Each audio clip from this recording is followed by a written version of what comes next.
Voilà, je vous invite à l'Office du tourisme à venir voir l'exposition concernant Théomatie, un homme extraordinaire, c'était la voix de la RTBF. Il a fait plus de 1000 reportages de courses cyclistes. Et ici, du 3 au 11 juillet, vous pouvez venir voir une exposition le concernant. Ne ratez pas ça, ça vaut la peine. Voilà. On va rencontrer ici. Et puis, c'est l'occasion de regarder les photos, les souvenirs et d'évoquer plein de bons souvenirs. Voilà, bien, merci à chacun d'être là aujourd'hui. On sait que c'est un week-end chargé pour tout le monde. Et nous, ici à l'Office du tourisme, principalement, puisque d'un côté, nous nous occupons du festival de jazz qui a lieu demain et après. Et puis, on prépare quand même un petit peu le passage du tour lundi. Et puis, il y a cette petite exposition qui est une petite touche supplémentaire. Alors, avant de l'oublier, parce que je l'oublie parfois, on a tendance à l'oublier, si on est là aujourd'hui, c'est aussi et surtout grâce à Magali et à Patrice, deux employés de l'Office du tourisme qui se sont occupés pleinement de l'organisation de cette exposition et de tous ses à côté. Ce qui est tout un travail, croyez-moi. Alors voilà, ce n'est aussi ici aujourd'hui surtout, c'est grâce à deux passionnés de vélo. Théomatie forcément, on va en parler, on est là pour en parler. Et M. Guy Crasset, qui est ici face à moi, et qui est une véritable référence en matière de sport et surtout de cyclisme dans notre arrondissement, mais bien au-delà. Dans notre arrondissement, on en entend parler souvent à travers la presse sportive, et encore pour le moment, et encore aujourd'hui. Il y a encore un bel article sur lui aujourd'hui. Et donc, voilà, c'est Monsieur Vélo de notre arrondissement. Et Monsieur Vélo de notre arrondissement, ben, il est très fier, je crois, et c'est mérité, d'avoir en sa possession une grande partie des souvenirs de Théomatie, qui lui était vraiment le Monsieur Vélo de la RTBF. Hein, et même avant d'être à la RTBF, il a aussi écrit, avant, pendant, et même je pense encore un petit peu après, hein, dans le journal La Cité, dans le journal des Sports, dans Vers l'avenir. Et puis beaucoup de livres aussi, qui sont exposés en bonne partie ici, et qui pour certains sont vraiment des références en la matière encore aujourd'hui, je crois qu'on peut le dire. Alors je pense quand même que, moi je le sais, mais c'est quand même intéressant que tout le monde le sache. Guy, si tu veux bien nous expliquer comment il se fait que c'est toi qui a tous ces magnifiques souvenirs. Ben, je connaissais par d'abord les collectionneurs que je rencontrais, et comme Théo, monsieur Théo, moi je disais, avait toujours cette passion de garder les archives et les livres, et il venait chaque année.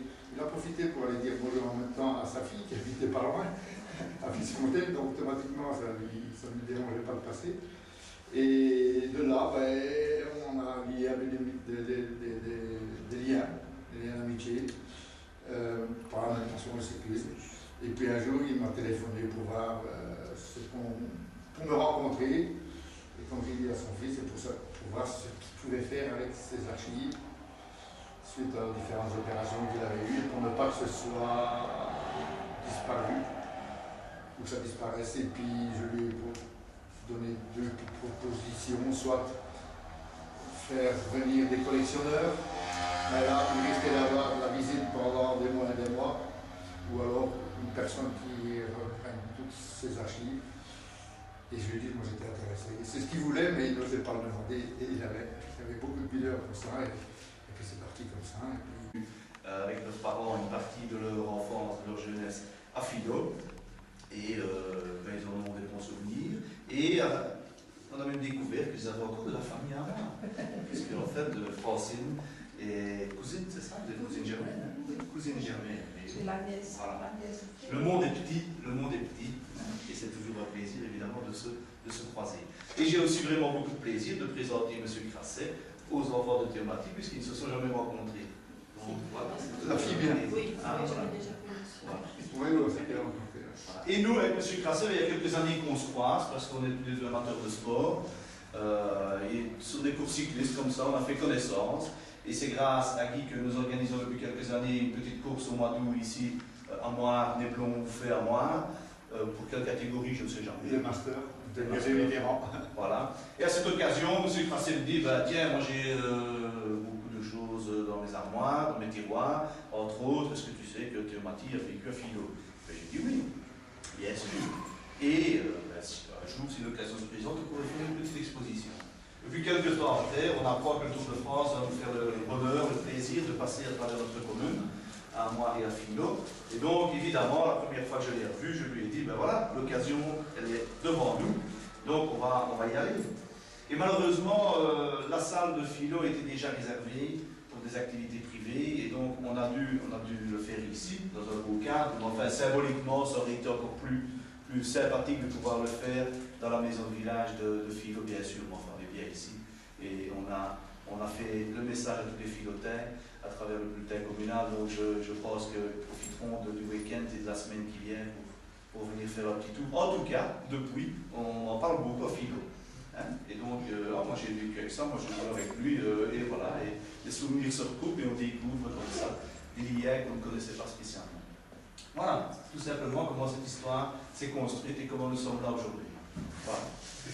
Le Tour de France devrait passer plus souvent chez nous. La première fois, c'est la première fois. Voilà, et alors Guy aussi a fait des recherches et nous assure que c'est la première fois que le Tour de France traverse notre commune, si ce n'est qu'il est passé une petite fois sur le dessus de Philo, à l'hôtel des chasseurs, quelques dizaines ou centaines de mètres sur notre commune. Il est peut-être passé plusieurs fois là, parce que Oui, c'est ça. il est passé de temps en temps. Hein.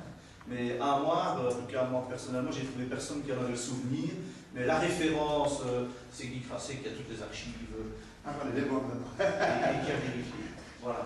Est-ce que vous nous dites un petit mot, quand même, un petit souvenir de votre jeunesse à Philo? Allez. Ah, mais qu'est-ce qu'on va raconter? J'ai fait mes 2 années de l'école primaire de l'école communale de Philo. Voilà, qui est la maison de village. Ah, c'est ça la maison. Voilà. Une très belle maison, ouais. Oui. Et bon, j'allais à Bruxelles pour entamer la 3e primaire, donc c'était en début de l'été. On a profité des grandes vacances pour faire le déménagement sur Bruxelles. Voilà. Adieu Philo. Adieu Philo.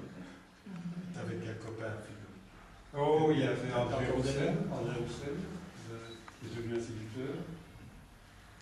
Il y avait, j'étais quand même 4-5 du même âge, hein. Yvan Lardot, Oui. André Sacré.